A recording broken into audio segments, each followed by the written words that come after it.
नमस्कार, स्वागत है आप सभी का वीडियो गुरु में। और वीडियो गुरु में आज हम लोग बात करने वाले हैं ट्रिग्नोमेट्री की। तो ट्रिग्नोमेट्री की आज अगर हम बात करें तो लाते हैं सबसे पहला सवाल आपके सामने। तो सबसे पहला सवाल क्या कह रहा है, if cosec theta plus cot theta equal to 5 then find the value of sine theta plus cos theta. क्या बोला जा रहा है, साइन थीटा और कॉस थीटा की वैल्यू हमें फाइंड आउट करनी है।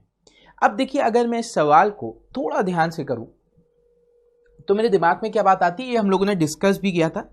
जब भी इस तरीके का सवाल आता है तो मेरे दिमाग में एक बात आती है कि cosec square theta minus cot square theta 1 हो जाएगा। सेक और कॉट 10 के साथ हमने ये सवाल किया था, उसी तरीके से इसको भी कर सकते हैं। क्या कह के कि cosec square theta minus cot square theta 1 के बराबर हो जाता है। अब हम क्या कहेंगे यहां पर कि अगर हम चाहें तो इसको लिख सकते हैं cosec theta minus cot theta equal to 1 upon cot theta plus या 1 अपॉन कोसेक थीटा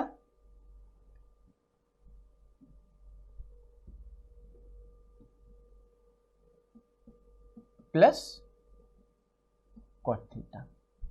तो अगर ये कंडीशन ट्रू है तो हमें क्या पता चलेगा, cosec theta minus cot theta बराबर है 5 के। तो cosec theta plus cot theta बराबर हो जाएगा 1 अपॉन 5 के। सही है। आपने इन दोनों को ऐड की इक्वेशन, तो यहां से आपका आ गया 2 कोसेक थीटा बराबर 5 का स्क्वायर 25 प्लस 1 26/5। 5 प्लस 1/5 करोगे क्या हो जाएगा, 26/5। 2 से आपने इससे डिवाइड किया, ये चला गया 13 बार, तो कोसेक की वैल्यू आ गई 13/5। तो आप कह सकते हैं साइन थीटा की वैल्यू हो जाएगी 5/13। ठीक है। इसके साथ आप क्या बता सकते हैं, परपेंडिकुलर 5 हाइपोटेन्यूज 13 तो बेस 12। Perpendicular 5 hypotenuse 13 base 12। अच्छा, क्या पूछा जा रहा है, कॉस की वैल्यू पूछी जा रही है। तो कॉस थीटा क्या हो जाएगा, कॉस थीटा आपका यहां से आ जाएगा 12/13। इन दोनों का सम निकालना है, sine theta plus cos theta निकालना है, यानी इन दोनों का सम निकालना है। एलसीएम दोनों का 13 है तो 13 तो आएगा ही आएगा, एलसीएम तो 13 है तो 13 हो जाएगा। 12 प्लस 5 17। तो आंसर हो गया 17/13। आंसर क्या हो गया, 17/13। अब देखो, मैंने आपसे कहा अगर आप चाहो तो इसको थोड़ा सा लॉजिक लगाते तो भी आप यहां पे लगा सकते थे। क्या है, हमसे पूछा जा रहा है, ध्यान से देखो, sine theta plus cos theta यानी perpendicular upon hypotenuse plus base upon hypotenuse. यानी अगर हम कुछ भी एलसीएम लेंगे तो perpendicular plus base upon hypotenuse वाला केस बनेगा। ये हमारे दिमाग में इतनी बात तो है। तो नीचे आपका हाइपोटेन्यूज आएगा। अब नीचे यहां पे कौन सा केस हाइपोटेन्यूज का बन सकता है, पहले हम देखेंगे। 13 वाला बन सकता है और 17 वाला भी। क्यों, क्योंकि 15 का स्क्वायर प्लस 8 का स्क्वायर, 15 का स्क्वायर प्लस 8 का स्क्वायर 17 होता है। तो तीनों बन सकते हैं। अब हमें क्या चाहिए, P प्लस बी। अब 13 का केस अगर हाइपोटेन्यूज है तो ये कब बनता है, 12 5। तो 12 प्लस 5 17, यही एक ऑप्शन है। 12/13 नहीं, 5/13 नहीं, 17 का भी मतलब वैल्यू जो भी होगी वो परपेंडिकुलर बेस की ऐड होके हाइपोटेन्यूज से ज्यादा आनी चाहिए। यहां पे ज्यादा किसी में है ही नहीं, सिर्फ यही एक ऑप्शन है जिसमें हाइपोटेन्यूज से ज्यादा वैल्यू आ रही है। आंसर यही होगा। सिंपल है कि नहीं।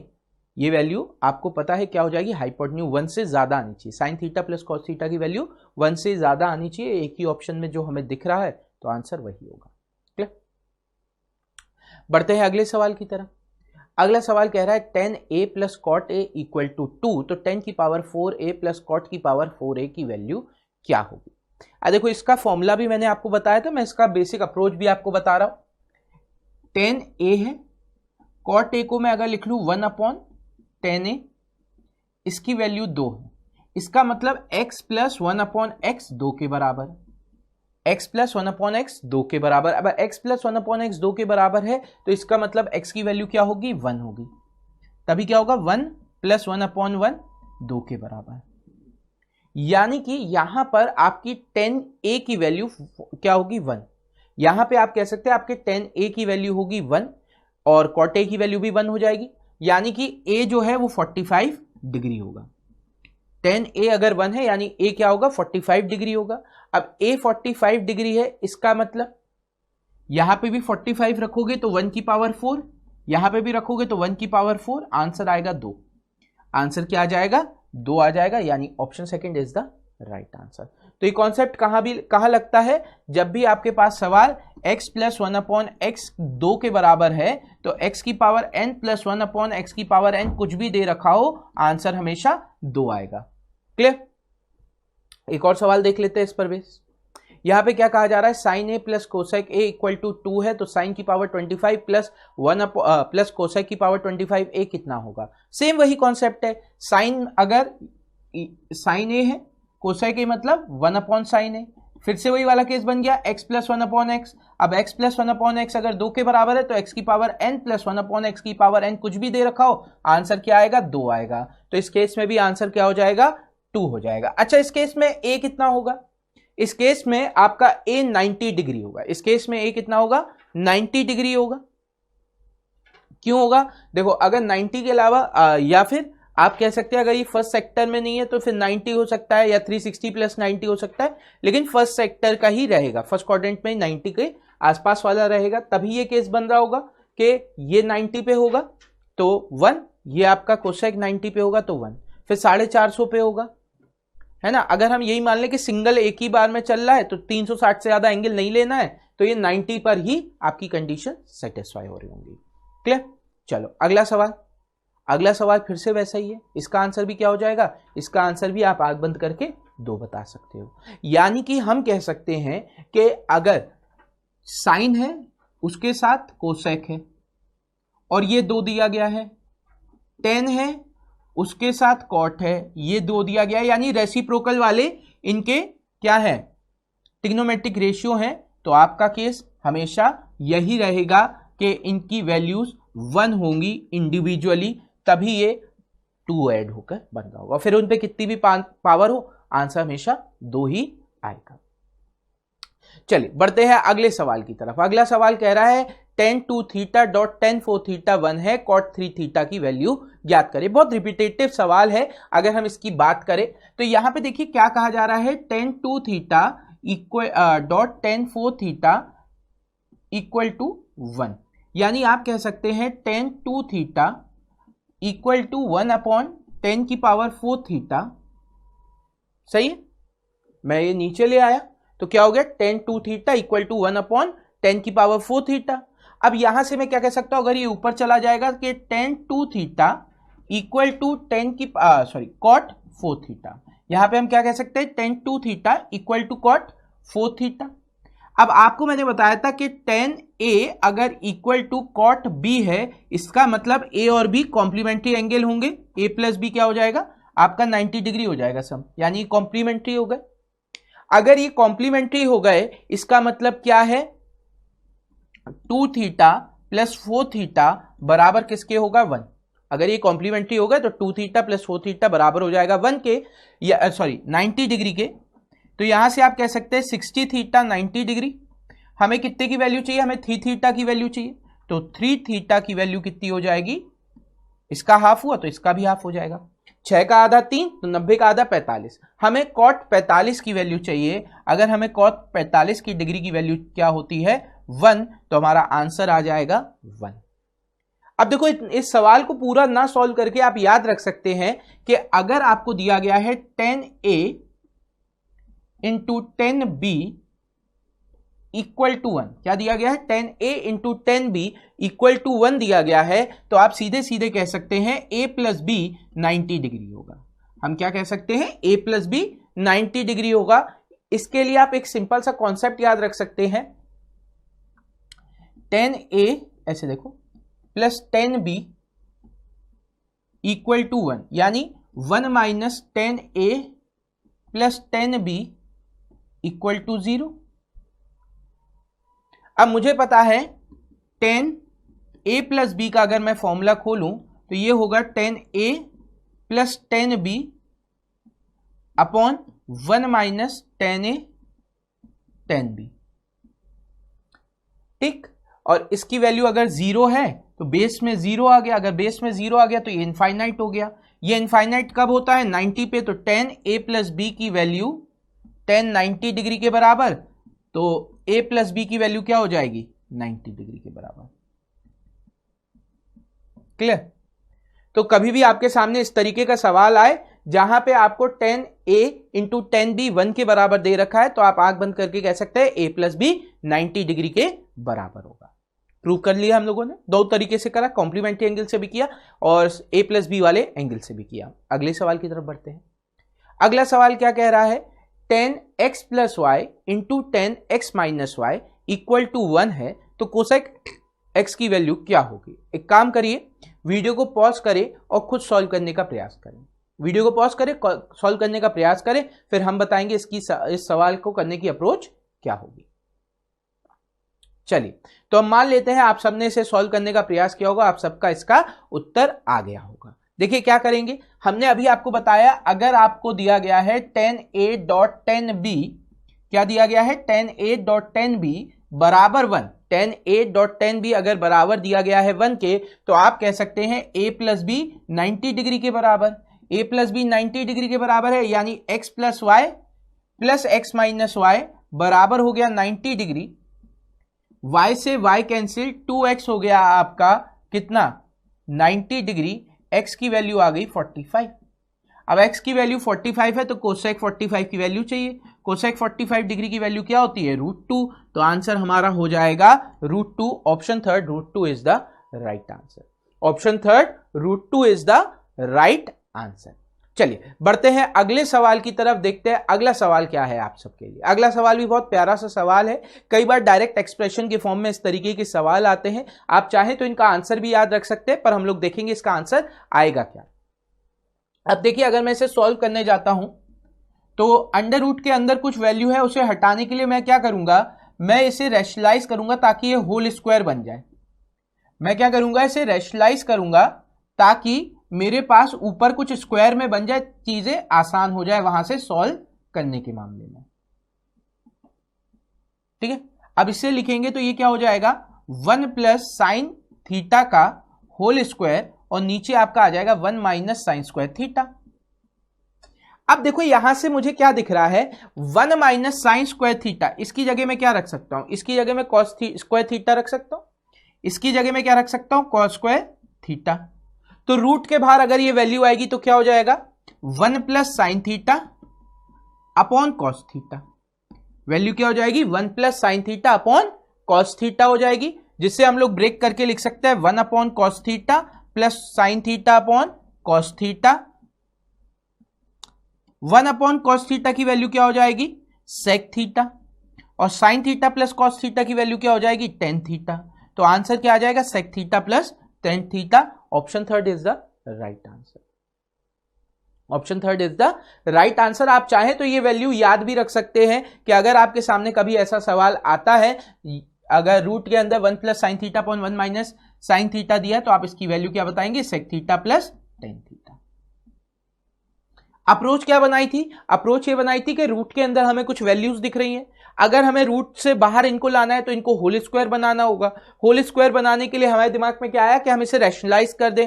रैशनलाइज करने से क्या होगा? नीचे 1 माइनस साइन स्क्वायर थीटा हो जाएगा, ऊपर 1 प्लस साइन थीटा का होल स्क्वायर बन जाएगा। 1 माइनस साइन स्क्वायर थीटा होता है कॉस स्क्वायर थीटा, यानी ऊपर नीचे दोनों किसी का होल स्क्वायर हो गया, तो स्क्वायर और रूट हट जाएगा। अब हमारे पास कुछ वैल्यू रूट के बाहर आ जाएगी।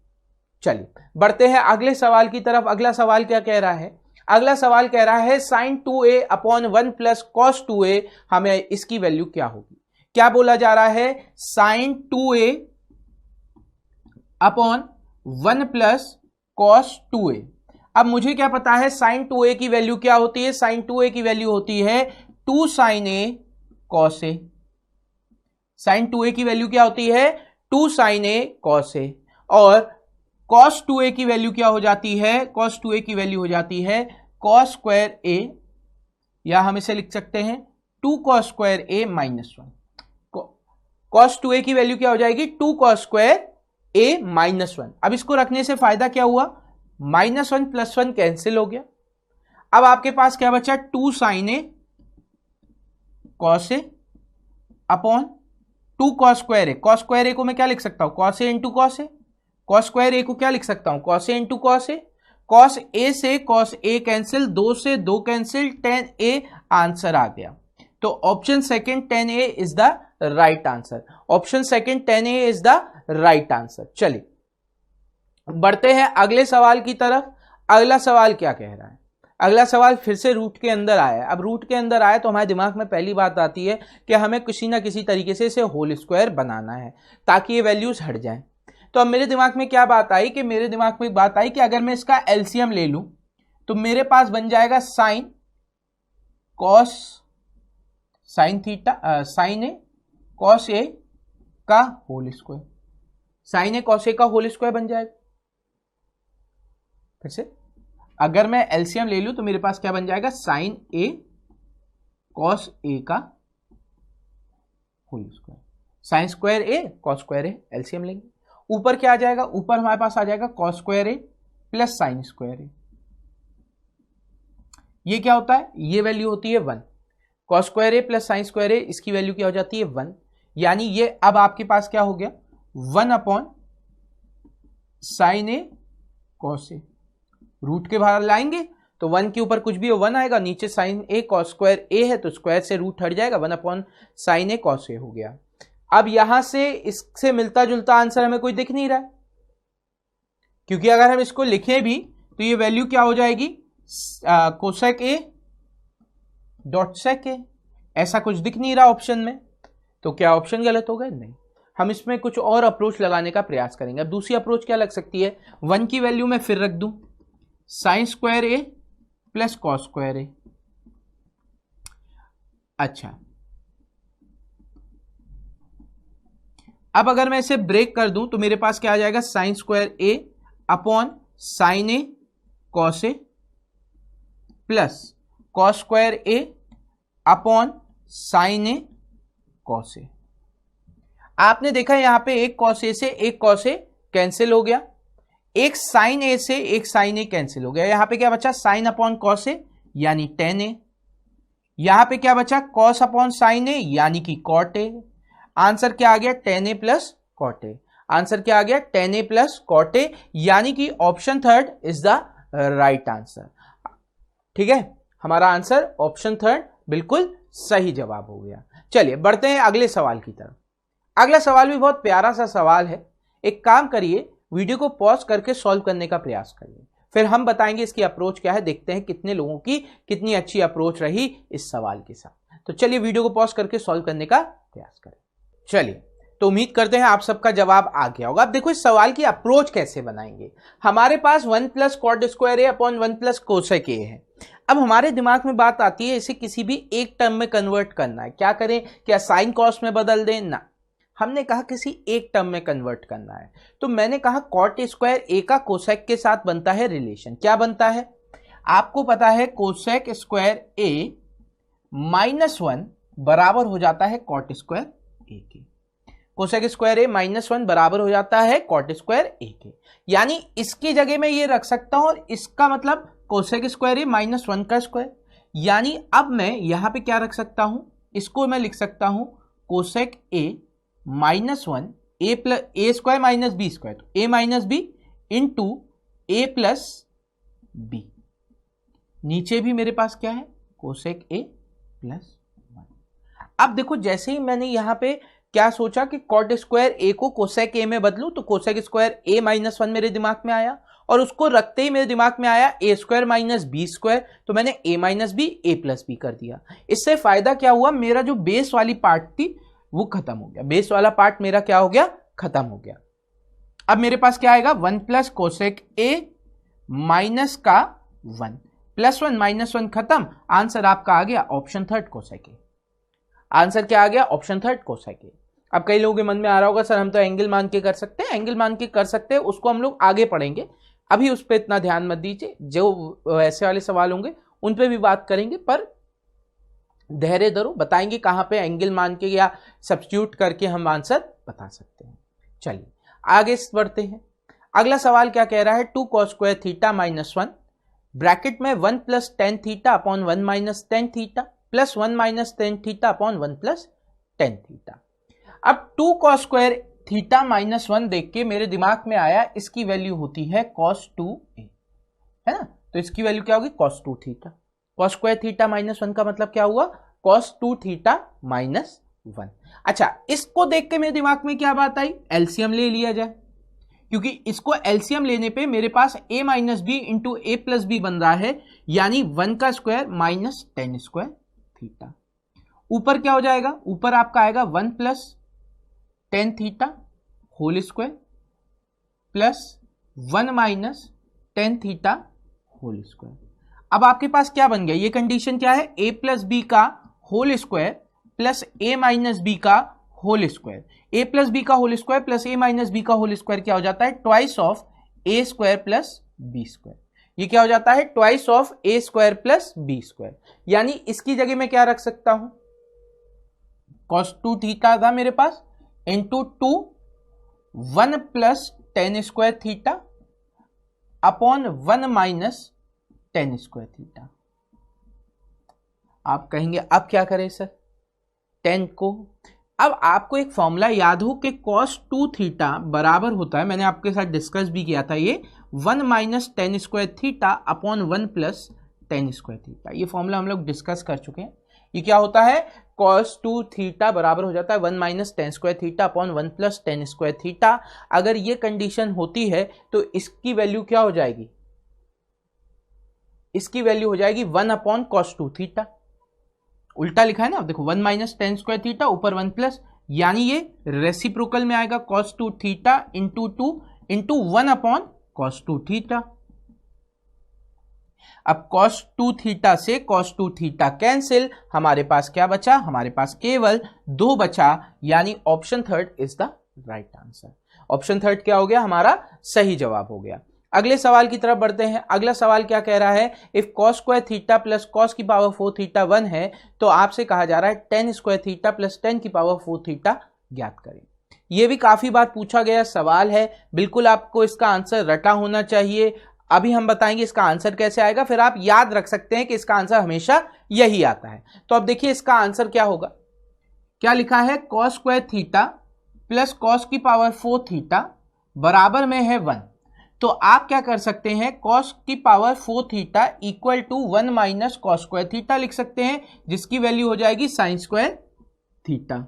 अब कहें आप दोनों तरफ हमने cos स्क्वायर थीटा से इसे डिवाइड कर दिया। दोनों तरफ cos स्क्वायर थीटा से क्यों डिवाइड किया, क्योंकि हमारे पास sin स्क्वायर थीटा था, हमें tan स्क्वायर थीटा के फॉर्म में चाहिए। तो tan थीटा क्या होता है, sin अपॉन cos, तो मैंने इसे दोनों तरफ cos स्क्वायर थीटा से डिवाइड कर दिया। तो अब मेरे पास क्या बचा, यहाँ पे cos स्क्वायर थीटा बचा, यहाँ पे मेरे पास बचा tan स्क्वायर थीटा। अब मेरे पास क्या आया, cos square theta equal to tan square theta, या मैं कह सकता हूं tan square theta equal to cos square theta. तो अब इस हिसाब से क्या है, हमसे पूछा जा रहा है tan स्क्वायर थीटा प्लस 10 की पावर 4 थीटा, इसकी वैल्यू किसके बराबर होगी। तो इसकी जगह में क्या रख सकता हूं, इसकी जगह में रख सकता हूं cos स्क्वायर थीटा, और इसकी जगह क्या रख सकता हूं, cos की power 4 theta. Squaring both the side कर दूंगा तो बात वही आ जाएगी। तो अब मेरे पास क्या आ गया, tan स्क्वायर थीटा की जगह cos square theta, 10 power 4 theta की जगह cos की पावर 4 थीटा, और इसकी वैल्यू क्या दी गई है क्वेश्चन में 1। इसकी वैल्यू क्वेश्चन में क्या दी गई है 1। तो ये क्वेश्चन एज इट इज कई बार पूछा गया है, आप इसे याद भी रख सकते हैं। इस तरीके के सवाल का जवाब हमेशा 1 आता है। अगला सवाल, अगला सवाल कह रहा है sin theta plus sin square theta equal to 1 है, then find the value of cos square theta plus cos की पावर 4 थीटा। पिछले सवाल की तरह सेम ये भी वही सवाल है और इसका आंसर भी 1 आता है। लॉजिक क्या आया, मन में आएगा ना सर आपने तो आंसर 1 बता दिया, पर इसका लॉजिक क्या है, तो लॉजिक सुनो। यहां पे क्या होगा कि sin थीटा बराबर हो जाएगा 1 माइनस साइन स्क्वायर थीटा के, जिसकी वैल्यू आप कह सकते हैं sin थीटा बराबर हो जाएगा cos square theta. sin theta की वैल्यू क्या हो जाएगी, बराबर में cos स्क्वायर थीटा। अब आप कह सकते हैं यहां पर कि cos square theta plus cos की पावर 4 थीटा, तो इसकी वैल्यू क्या हो गई, sin थीटा। और अगर मैंने स्क्वायरिंग बोथ द साइड कर देता तो मेरे पास इसकी वैल्यू आ जाती sin स्क्वायर थीटा। अब इन्हीं का सम पूछा जा रहा है, तो इनका सम क्वेश्चन में क्या दिया गया है 1, तो अगर क्वेश्चन में इनका सम 1 दिया गया है तो आंसर क्या हो जाएगा हमारा 1 हो जाएगा, ऑप्शन 3। क्लियर। तो इस तरीके के सवालों में भी आप ये अप्रोच याद रख सकते हैं। मतलब हमने जो आज सवाल सीखे वो ऐसे हैं जिनके पीछे एक कॉन्सेप्ट लगा हुआ है। अगर आपको कॉन्सेप्ट पता है तो आप वो सवाल हमेशा जब भी आपके एग्जाम में आएंगे सिर्फ देखते ही साथ सॉल्व कर देंगे और आंसर पे टिक लगा देंगे। ये तरीके के सवाल ट्रिग्नोमेट्री में बहुत इंपॉर्टेंट रहते हैं क्योंकि ये आपको एग्जाम में दूसरों से बेहतर कर देते हैं, आपका टाइम बचाते हैं। चलिए, तो इसी के साथ आज के सेशन को करते हैं समाप्त। उम्मीद करते हैं आज का सेशन आपको पसंद आया होगा। अगर वीडियो गुरु आपको पसंद आ रहा है तो वीडियो गुरु को अपने दोस्तों के साथ शेयर करें ताकि ज्यादा से ज्यादा बच्चे हम लोगों के साथ जुड़ सके। पर अभी के लिए हमें दीजिए इजाजत। अगली मुलाकात तक के लिए take care and enjoy yourself.